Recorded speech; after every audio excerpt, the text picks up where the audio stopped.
Today I wanted to go over just a little preview of this building machine that I made. Basically, it's just an SFM setup that can take any 7 by 7 structure, save it as essentially a recipe, and then build it repeatedly.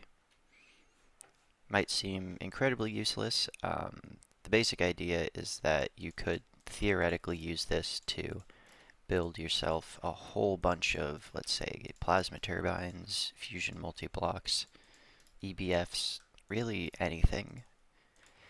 Because it's all automated, you can just sit back and watch as it makes so many multis for you.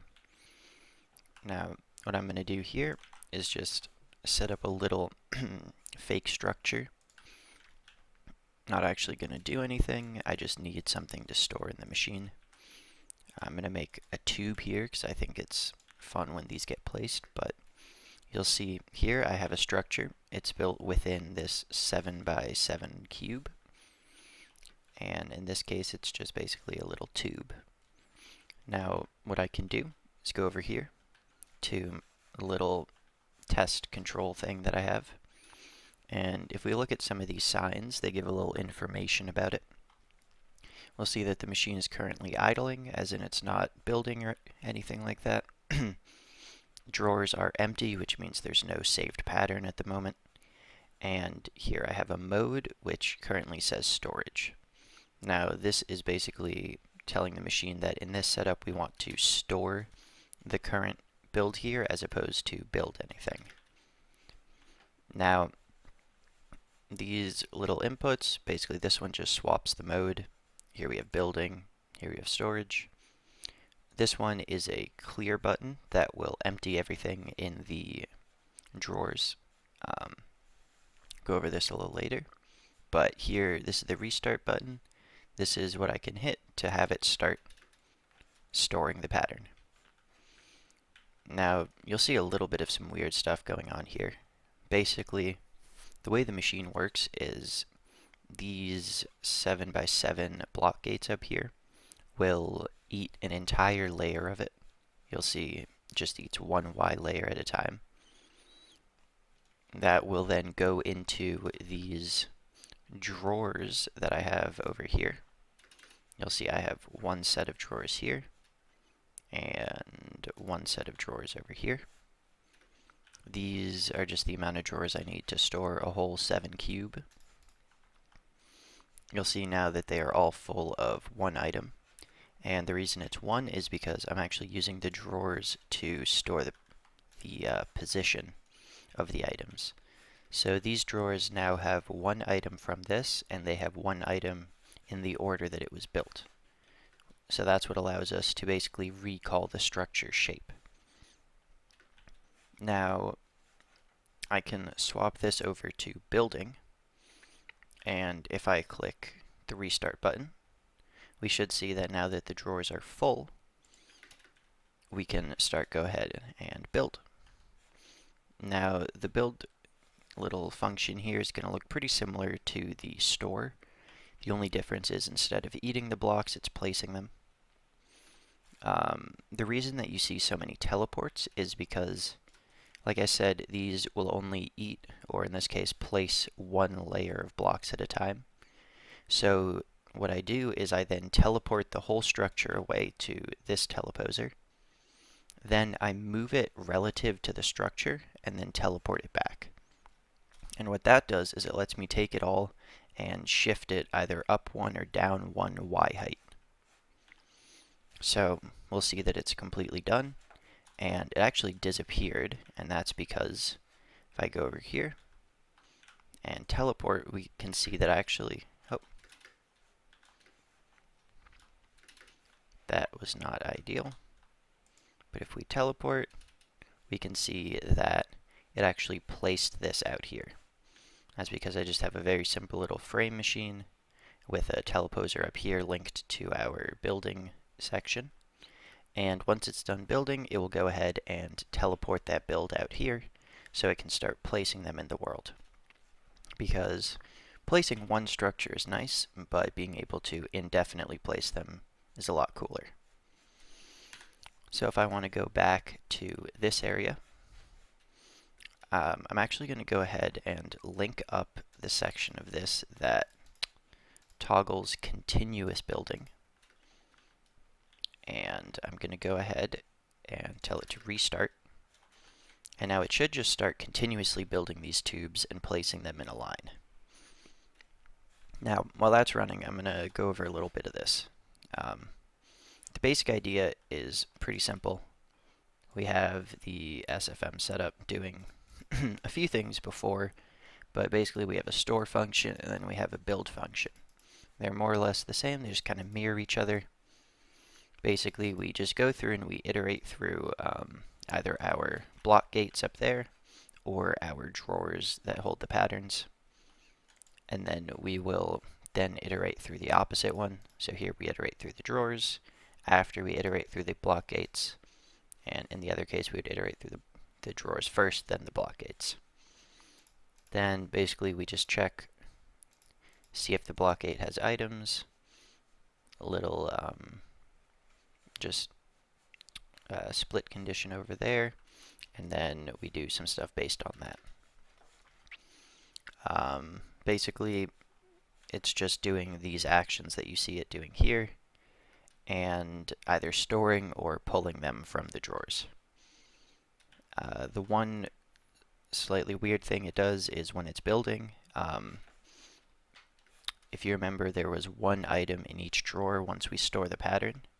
So when it starts building, what it does is it takes this input chest and it will pull one item at a time from it and fill up those drawers up to 2 total items.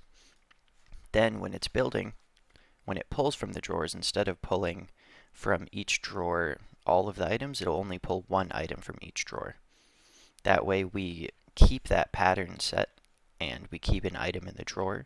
However, it still allows us to pull the item out to build. The rest of it is pretty much just like kind of extra stuff for show. You'll see I have the drawers looking like AE drives with these little basically telling you if they're full. And this over here is extra pattern storage. Now, what I can do real quick, go over and tell this to stop continuously placing everything just by doing that. And this time when it finishes this setup, it should send it and then turn itself off. You'll see if I go over here, it will say that currently the machine is running. And we should see that once this build is finished and teleported, it should have one more set of blocks. And then bam, the machine is idle. Now if we go back to the builder, we will see just like that, actually place them all in a straight line and just made a very large tube of all the builds we did. The last little thing I want to show you is just how the pattern storage works.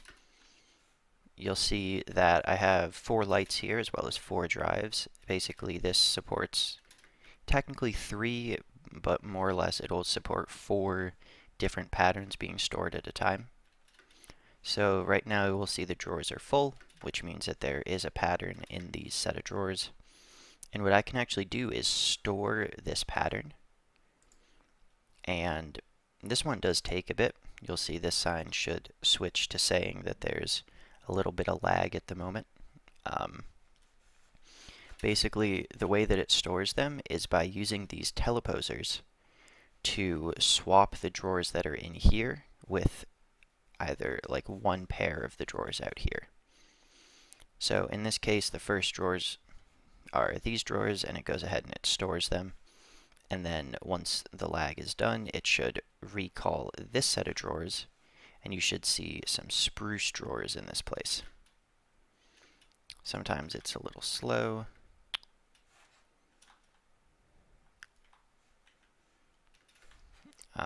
But let's see, I should be able to do this just in case, and this should fix the lag. We go over here, we now see no lag. which means, bam, these drawers are here, and we have another set of empty drawers. The only reason that I have these spruce drawers is because the teleposers actually can't swap the same type of drawers. So if we look in here, we'll see that all of my patterns are oak drawers. So I need this set of different drawers that I can swap in between, just so I can move them around. The reason I have teleposers and drawers is because, weirdly enough, if they're on an SFM network and they get swapped with other drawers, the SFM network will actually update itself with the new drawers. So we'll see here I have 343 drawers on the variable that holds these. And even though these are not the same drawers that they were before, I didn't actually have to tell SFM to change them. Now, just like that, we have our tunnel pattern saved in slot 1. If we look over here, we'll see slot 1 is being used, and if we look at these, we will see that the first drive is full. Now, if I wanted to, I could press my recall button, and what that's going to do is once again toggle our big lag sign because we're going to be moving these drawers. And this actually will swap whatever we have with those spruce drawers, and then it'll swap with whichever pattern we told it to swap to. So just like that, bam, lag's done, and we told it to load the first pattern. Now the last thing I'm going to show is just how this clear works. We'll see that right now the drawers are full. I can go ahead and push this button, and the drawers are now empty. I've gone and deleted the pattern. So yeah, that's basically how this whole thing works. You can pretty much put any 7 cube structure in here and have it repeat it and place it indefinitely. This chest I have over here right now is just fed by these, but you would probably put like an AE interface on here and run some patterns into it. I will say, if anyone does have any advice on one part, one issue I've found is that when it comes to placing multi-blocks, the hatches can be a little weird. It's very difficult to store the position that a block is facing. So if you store a structure where you have a hatch facing out, when it builds it, it might have that hatch facing upwards instead, just because it hasn't been told to make it face out. And I'm not sure of a great way to do this. I've thought of a few things, but none of them are really practical.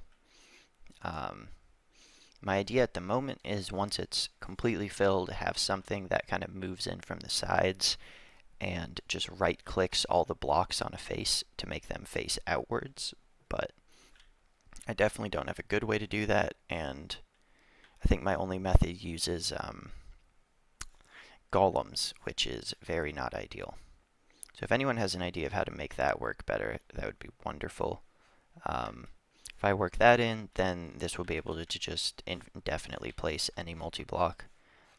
Fully formed structure, everything should work. Easy, just throw your inputs on there. But yeah, anyone has any comments, anyone has any suggestions, that would be super cool. You'll see I've had this thing placed for a while, but it does only go in the straight line. See a bunch of bugs that were going on. One thing that I am going to change definitely is this right here is just a test at the moment. I do want a 6-axis design, so I can place things not just, linearly from each other, but make a whole cube of whatever structure you build. The other side of that is that theoretically, if you have designated spaces to place these things and an order to place them, you can use the ordering of the saved patterns to place structures that are bigger than 7 by 7. Just because if you save one and then start repeatedly placing it and then swapping to a different one and then placing that, you could build structures that have larger sizes. So that is another thing I might try to work into this, but I'm not sure exactly how useful it would be without having the method of having hatches face outwards. So yeah, hope this seemed a little cool. Definitely going to have a better video on this, kind of a little updated with a better placer and hopefully support of larger structures and ways of moving hatches. But until then, I hope you liked the video. Hope you maybe learned something, and yeah, I just think this is a pretty cool setup.